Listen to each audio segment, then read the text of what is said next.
nurses will not be silenced. The vaccine rollout is not the only thing to run up against roadblocks. ER doctor Brooke Fallis of the William Osler Hospital told media he was sacked for criticizing the government's handling of the pandemic. And the Globe and Mail reports tens of thousands of nursing jobs remain unfulfilled across the country. In fact, job postings for nurses is up nearly 50%.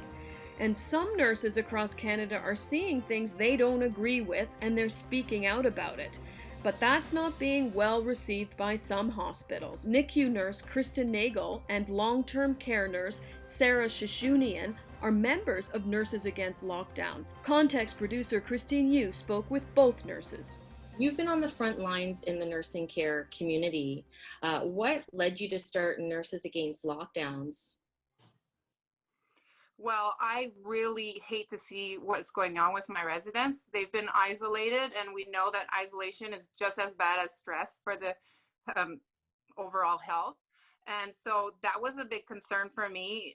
We're not letting families in. I think that's detrimental to them. They're there, that's their last stop, and that's all they have is their loved ones. And so that's what keeps them alive. So a lot of them are have failure to thrive. They're giving up. They're dying alone of broken hearts. And so to me, that's devastating. And also to see overall what the lockdowns are doing. I have anxiety. So, you know, I have mental health issues, and I love helping other people because I've overcome so much of my trauma, been helping others, and to see what this is doing to people, it's just devastating. Everything that they're doing, public health mandates and, you know, these government rules. I mean, the government don't even follow their own policies. In Manitoba, they came right out and said that government officials don't have to follow these like public policies. Why? You know, we've been calling it the year of the hypocrites. So what's with all these loopholes and contradictions? How and why were you both fired? Okay, well, I was fired from my first job. I was fired from 2 jobs now. My first job was a nursing home job, and I posted I had to vent about some of the stuff that was happening that I thought was wrong. And so I went online in a private group and vented, and someone took a picture, found my employer, called them, and I was terminated. And the second job, then I went to work into the community because I already had 2 jobs.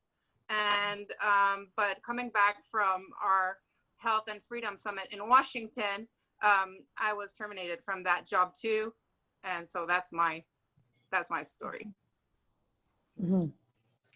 Yeah, and I had been reprimanded from speaking up from organizing the Freedom Rally in London and back in November, and then that led to you know, going against the narrative, because we're not supposed to. That we're being told we're supposed, you know, we were taught to be critical thinkers in nursing school, but only if that meant going along with what we're being told. So yeah, so I was terminated officially upon arriving home from DC as well.